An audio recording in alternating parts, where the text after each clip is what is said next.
పూరి జగన్నాథుడి సంపద లెక్కింపునకు ఏర్పాట్లు పూర్తయ్యాయి. ఇక రత్న భాండాగారంలో సర్పాల భయం ఉండడంతో పాములు పట్టేవారిని డాక్టర్లను ప్రభుత్వం సిద్ధం చేసింది.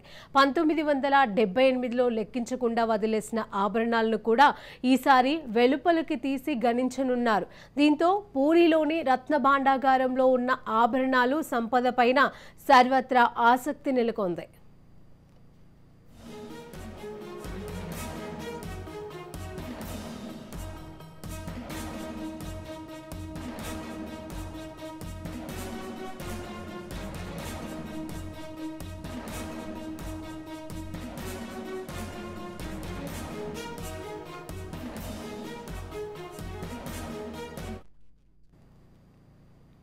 నాలుగు దశాబ్దాల అనంతరం పూరి జగన్నాథుడి ఆలయంలోని రత్న భాండాగారం తెరుచుకోనుంది.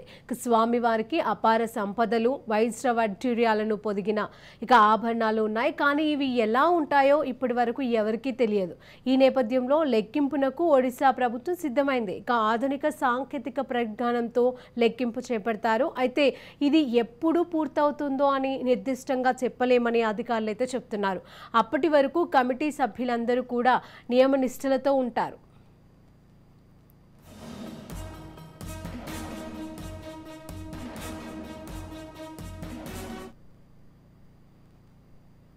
పూరి జగన్నాథుడి ఆలయ సంపదను 46 ఏళ్ల తర్వాత లెక్కించనున్నారు.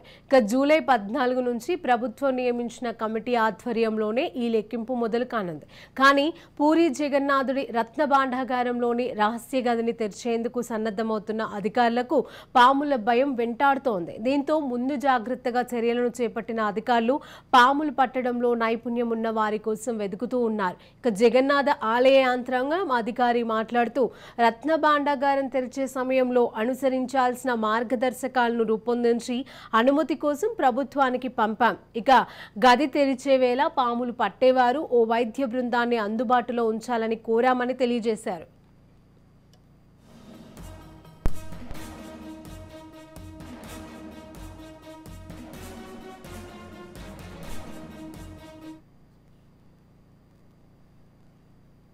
పూరి జగన్నాథుడికి చెందిన వెలకట్టలేని సంపదలను 5 కర్రపెట్టెలలో ఉంచి రహస్య గదిలో భద్రపరిచారు. పూర్వం 3 లేదా 5 ఏళ్లకు ఒకసారి తెరిచి సంపదలను లెక్కించేవారు.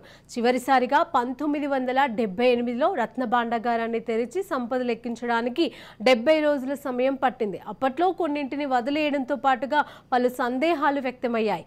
ఈ నేపథ్యంలోనే ఒడిశా హైకోర్టులో వ్యాజ్యం దాఖలు కాగా విచారణ జరిపిన న్యాయస్థానం భాండాగారాన్ని తెరిచి సంపదను లెక్కించాలని ఆదేశాలను వెలువరించింది.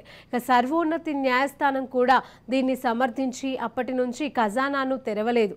మళ్ళీ 4 దశాబ్దాల తర్వాత ఈ భాండాగారాన్ని తెరవనున్నారు.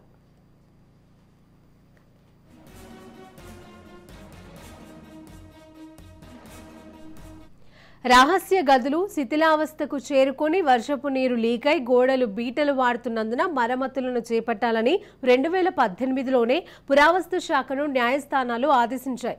నవీన్ పట్నాయక్ ప్రభుత్వం సంపద లెక్కింపునకు 13 మందితో కూడిన అధ్యయన కమిటీని నియమించింది. ఈ కమిటీ 2019 ఏప్రిల్ 6న తలుపులు తెరవడానికి వెళ్లగా రహస్య గది తాళం చెవి కనిపించకుండా పోయింది. దీంతో సంపద లెక్కింపునకు చేసిన ప్రయత్నం ఫలించలేదు. అయితే పూరి కలెక్టరేట్ ట్రెజరీలో డూప్లికేట్ తాళపు చెవి ఉన్నట్లుగా గుర్తించారు. ఈ క్రమంలో తాము అధికారంలోకి వస్తే భాండాగారం తెరిపిస్తామన్న హామీకి కట్టుబడి బీజేపీ ప్రభుత్వం retired judge justice Biswanath Rath అధ్యక్షతన 16 మందితో కమిటీ వేసింది. గత 46 ఏళ్లుగా రత్న భాండాగారం తలుపులు తెరవకపోవడంతోనే అందులో పరిస్థితి ఎలా ఉందో ఎవరికి అవగాహన లేదు. దీంతో జగన్నాథుడి సంపద లెక్కింపు పైన సర్వత్రా ఆసక్తి నెలకొంది. ఆలయం కింది భాగంలోని రత్న భాండాగారాన్ని తెరిచి అనంతరం సంపద లెక్కింపు, ఆభరణాల భద్రత, మరమ్మతులపైన ప్రభుత్వానికి జస్టిస్ బిశ్వనాథ్ రథ్ కమిటీ ఓ నివేదికను అందజేయనుంది.